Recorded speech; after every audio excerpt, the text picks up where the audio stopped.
Bonjour et bienvenue dans cette nouvelle séance de géographie à distance. La dernière fois, nous avons vu que les espaces ruraux sont le lieu de multifonctionnalité, s'y développent de nombreuses fonctions, qu'elles soient productives, qu'elles soient résidentielles ou qu'elles soient de loisirs et de tourisme.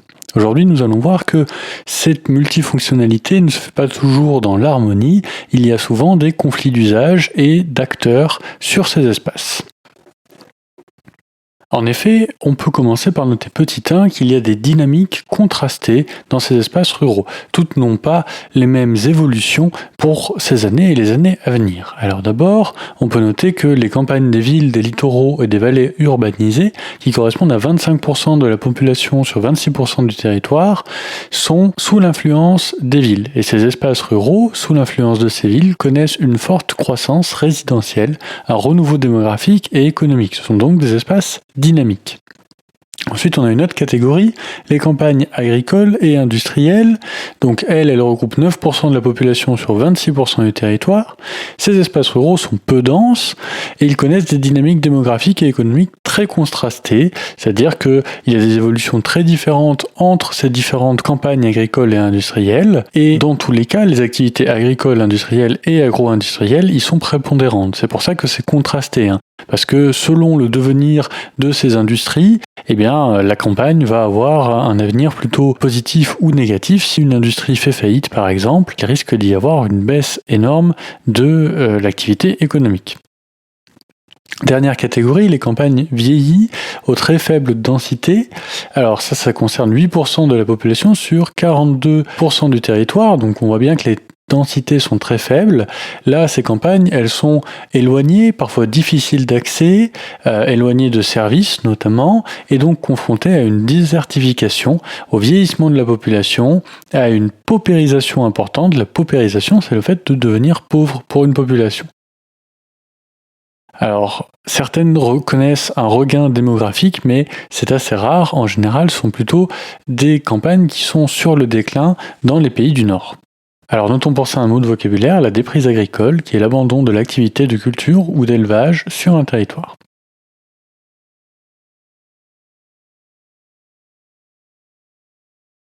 Donc ça, c'était le cas pour la France. Les dynamiques que les campagnes françaises connaissent et vont connaître dans les années à venir. Maintenant, voyons quels sont les défis pour l'avenir un peu à l'échelle mondiale. Alors d'abord, dans les Nords, le défi, on l'a vu, ce sont les campagnes qui perdent des habitants. Donc c'est le cas en France, mais c'est le cas surtout en Italie du Sud, dans les campagnes japonaises, etc. Là, il faut lutter contre cette déprise.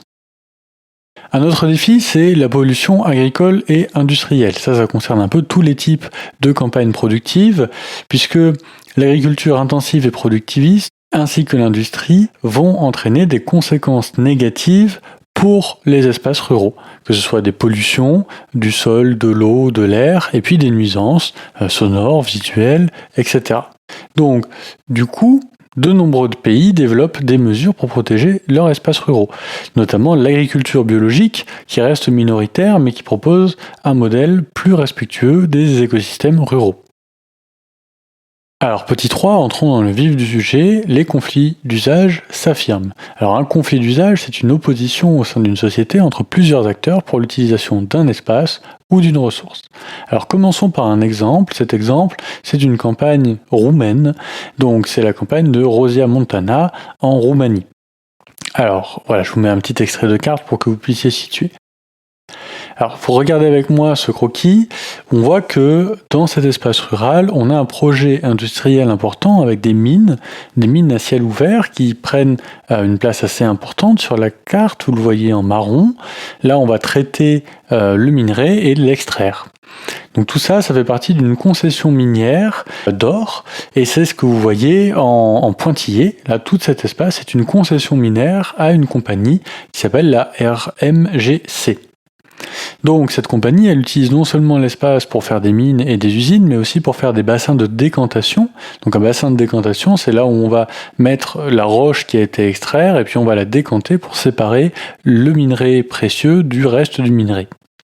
Et du coup, pour faire des mines et exploiter le minerai, on va avoir des déblais, c'est-à-dire des endroits où on va jeter les déchets minéraux qu'on n'utilise pas. Et donc ça, c'est ce qui est en jaune, les déblais miniers.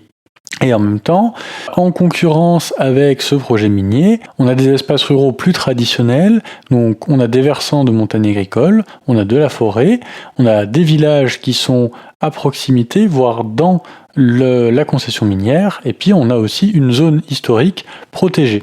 Donc cet espace, vous allez mettre sur pause et lire le texte pour voir un petit peu ce qui s'y passe.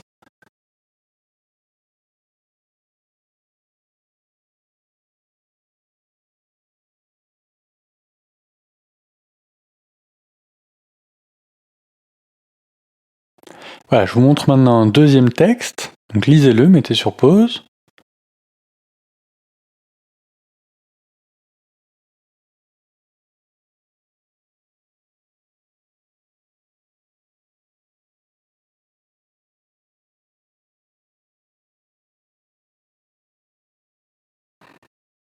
Alors à partir de ces deux textes, je vous demande d'extraire les informations qui vous permettent de voir quels sont les enjeux. Pourquoi est-ce qu'on va avoir un conflit sur cet espace?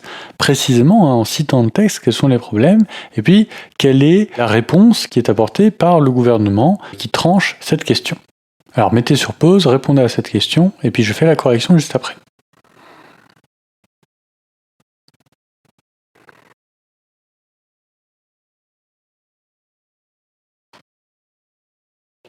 Alors pour faire la correction, vous voyez que pour l'entreprise minière, l'enjeu, c'est d'extraire de l'or. On a trouvé de l'or et on veut l'extraire.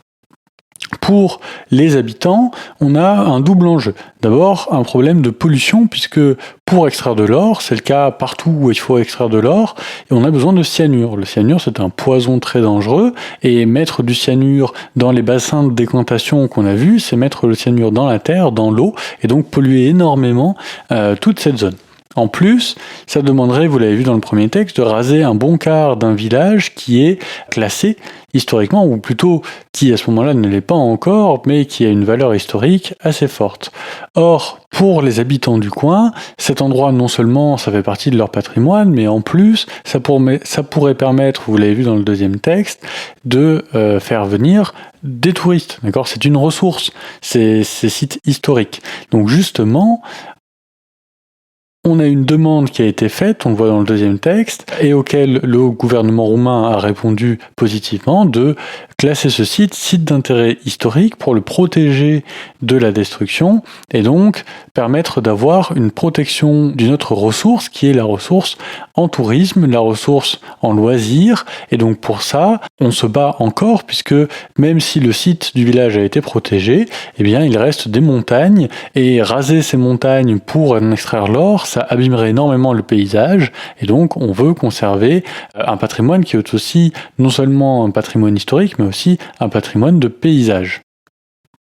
Alors cette situation, elle n'est pas propre à cet espace, puisque des questions, par exemple, sur les ressources en or, on en a beaucoup en Guyane française, mais on en a aussi, là je vous mets un exemple, en Amérique centrale, avec des débats très importants entre barrages hydroélectriques, et population locale, puisque faire un barrage, c'est engloutir une zone qui peut être une zone de biodiversité, mais aussi une zone où habitent des gens.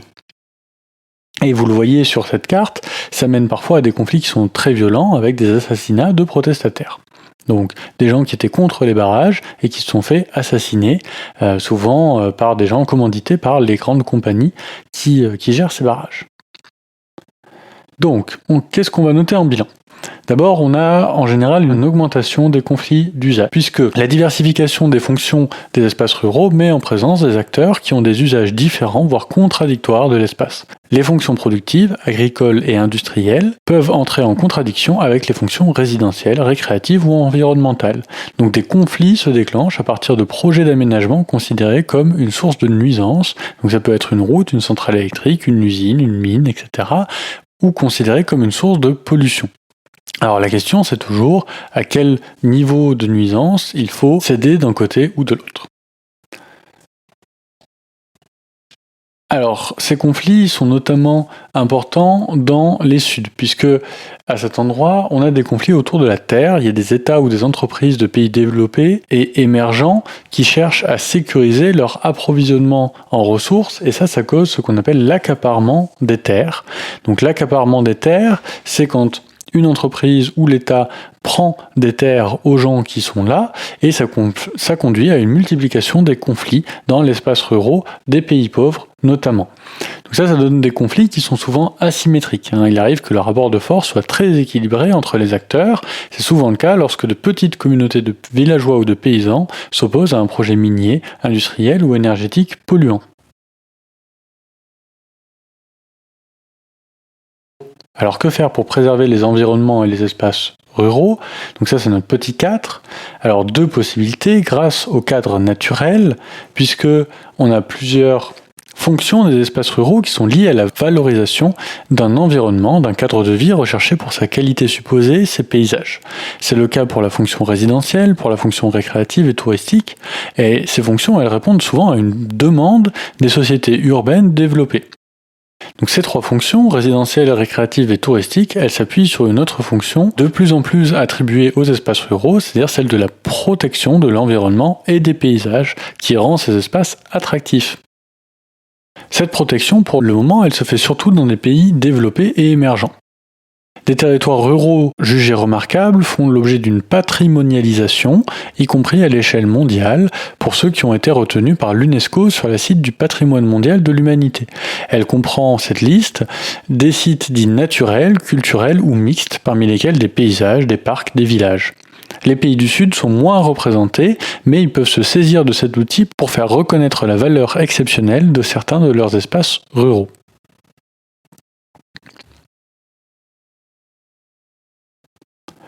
Voilà, on s'arrête là pour aujourd'hui, et la prochaine fois, on passera à l'étude de cas. D'ici là, portez-vous bien, à bientôt.